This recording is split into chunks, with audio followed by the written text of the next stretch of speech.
tell us a bit about yourself and your present role. Okay, so my name's David Campion. I'm the England squash national coach.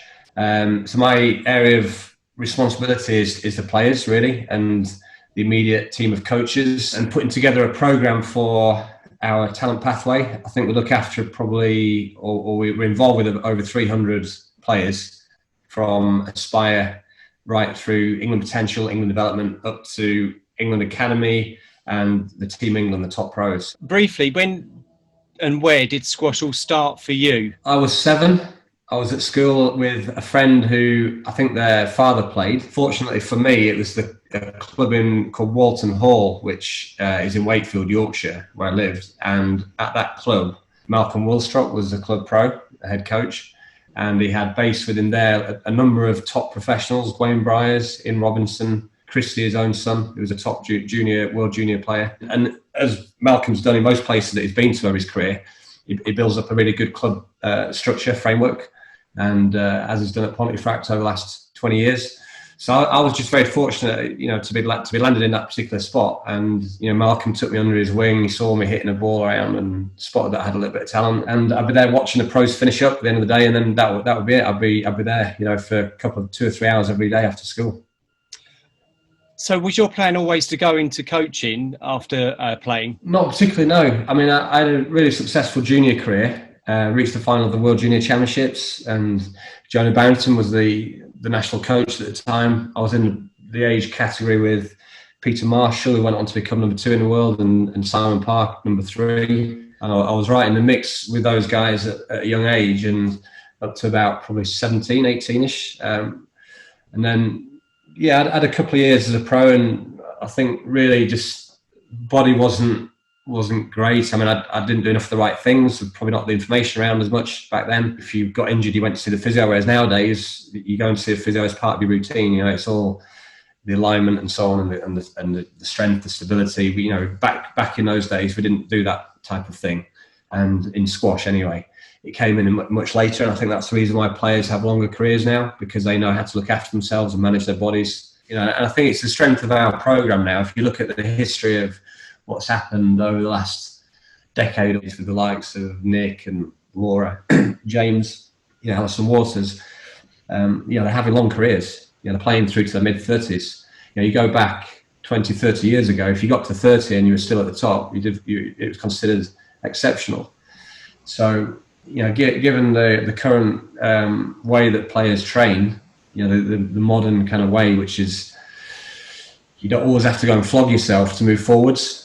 And it's about looking after. If you increase some strength in an area, you need to increase range with it. The physio and the S&C coach work together. You can't do one without the other. If you get stronger but you don't increase range, you get injured.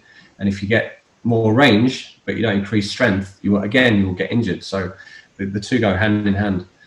I would say players, I wouldn't say they're necessarily fitter. I think they're just much stronger, more powerful, well-rounded athletes. Is there any one area that when you're coaching that you think not necessarily is more important, but is a key area that sort of like from starting out that you take with you all through your squash journey? Yeah, I mean, movement underpins everything. I've all heard the famous quote from Jonah, haven't we? Jonah Barrington, you play as well as you move. He said that about 40 years ago. And he wasn't wrong, and nothing's changed. You have to be fluid, you have to be smooth. The game is about precision, so you've got to develop your skills at a young age. Every child matures at different ages biologically.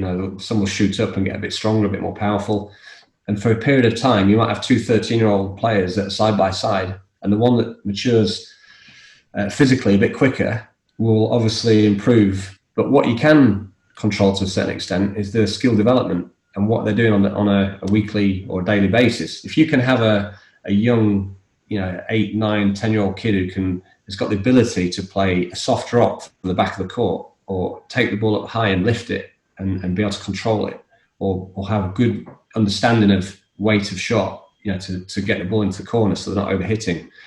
If they can retain that all through their junior career, regardless of at what age they're going to have a growth spurt, once they all get to that kind of 17, 18 area, it all levels out anyway. And the ones that have got the the lifelong kind of skills, they're the ones that are going to continue to improve and move forward. So I would say that, and we all have different opinions on technique and so on, but that's always going to be the case. But what doesn't change is the ability to leave a ball in a corner. How you get the ball into a corner is open to a little bit of debate, but the bottom line is, if you can hit the corners from anywhere with accuracy, with precision, with a good level of understanding of the decision making, when to do something, when to lift, when to defend, when to get on the volley, and if you can make all these decisions, and what's been proven, it comes from lots of condition games, because that is enhancing the decision making whilst you're learning how to control the ball as well. So a lot of the static stuff, the individual kind of static, one player hitting, other player feeding, what you've got to remember there, in a 40-minute session, the players probably hit the ball for 20 minutes because the coach is hitting as well. You put into a group session, the doubling of time straight away for the same amount of time. But usually with a group session, it lasts longer than an individual. So you're almost tripling the amount of time that they're going to hit. And that's in one session. Times that by about 4 a week. All of a sudden, the amount of volume that you're getting, and you're hitting all lots of different areas, decision making, control, technique within the practice itself, because if a player can't control a ball, they have to self-evaluate a little bit, because the coach might be saying, get the ball straighter, get the ball tighter. You're not telling them how to do it, you're just giving them an instruction, allowing them to solve it. So there's a bit of deep learning going on. I mean, there's a guy who wrote a book called Talent Code, really interesting book, and he went all around the world. A guy called Daniel Coyle, who went all around the world several years ago, looking at different industries, sport, music. Went to a Russian tennis center with this little 2-court center in Russia. This old, I wouldn't say old, but this elderly lady has produced more than half of all the top Russian stars that have ever played for Russia or ever been on the LTA World Tour. Sharapova and all, and so on. And the main Russian academy in Moscow, was really envious of that.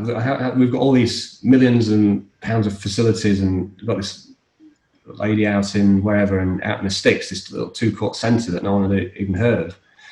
And what it was, because she had limited courts but quite high numbers of kids within the area, because she had a real passion for sport, for the sport, for tennis. She was getting them in, and we were just hitting lots of balls, lots of condition games, high numbers. No chance to do any individual lessons, really. So a lot of the decision-making skills were being enhanced because they're practicing conditions and games, little skill games. And it was the same in Brazil. So this guy, Daniel, did a study between Liverpool Academy and the Brazilian kids, for like the 13, 14-year-olds at the same age. And he worked out that from his studies that I think the Brazilian kids were kicking the ball something like 6 times more than Liverpool Academy players at the same age. So you add that up over a weekly basis. And what it was just because there were so many of them, and they're on overcrowded pitches, and so they have no room to trap, look up, pass. They're having to move a ball on quickly with very little time. So it's like speeding the game up. So the understanding that the speed of the process of thinking that was just accelerated, and they're having to move the ball into space really quickly because all of a sudden he's got 3 players on him. So he's using his head, he's using his shoulder, he's using his trunk, his knees, his feet, everything is involved. Whereas, like I said, Liverpool players were just kicking the ball a lot less. They had a lot more time, less numbers on the pitch, bigger pitches, and the game over there they played was futsal. And it's now been brought, since then, or since Brazil developed it, it's gone into Spain and all sorts, and they've got now futsal academies in England. But it's just quite interesting, really, how, the individual versus group thing, people get too bogged down in that the individual is the only way. Sam Todd, for example, probably the best 16-year-old on the planet, has had very little individual coaching, as did James. I'm not saying it's the only way, I'm just saying it is proven. Just tell me, what have you been doing lately in this present, period of time and lockdown? Doing things I wouldn't normally do.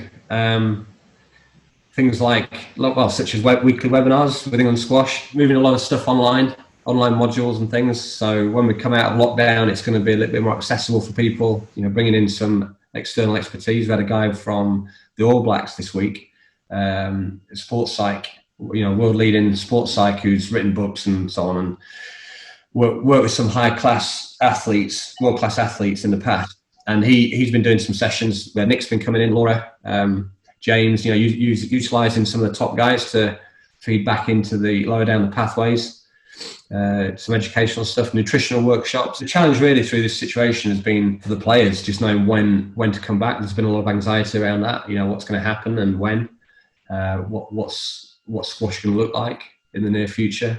We're working on some guidance. The difficulty is, if we release something now, we don't know what that guidance is, and we don't want to confuse people out there and clubs and players by releasing some guidance and then having to change it. And it's like, well, we've got two sets of guidance here. Which one is it?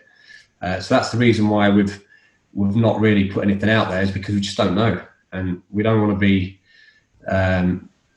ill-informed on it. We want to be well-informed, and then we can inform others. We've got access to National Centre soon, so we can actually film what it looks like in real terms, maybe film some practices and some skill games that players can do, because not everybody's going to want to go on and do solo practice or simple drop drive. They're going to want to actually play some kind of socially distanced games, so things like side games, front corner side games, full court side games, diagonal games. So you are staying away from each other, but it's still a bit of a game.